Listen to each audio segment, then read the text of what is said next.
বাংলার মুখ আমি দেখিয়াছি, তাই আমি পৃথিবীর রূপ খুঁজিতে যাই না আর।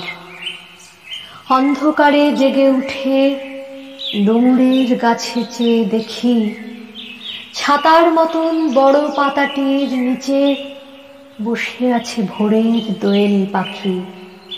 চারিদিকে চেয়ে দেখি পল্লবের স্তূপ, জাম, বট, কাঁঠালের, হিজলের, অশ্বথের করে আছে চুপ। ফণি মনসার ঝোপে সতী বনে তাহাদের ছায়া পড়িয়াছে।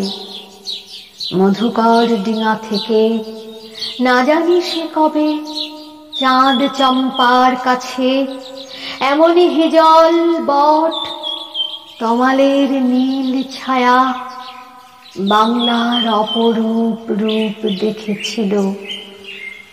বেহুলাও একদিন গাঙুড়ের জলে ভেলা নিয়ে কৃষ্ণা দ্বাদশীর জ্যোৎস্না যখন মরিয়া গেছে নদীর চড়ায়, সোনালি ধানের পাশে অসংখ্য অশ্বত্থ বট দেখিয়েছিল।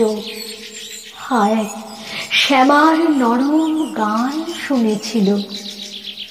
একদিন অমরায় গিয়ে ছিন্ন খঞ্জনার মতো যখন সে নেচেছিল ইন্দ্রের সভায়, বাংলার নদী, মাঠ, ভাট ফুল ঘুঙুরের মতো তার কেঁদেছিল পায়।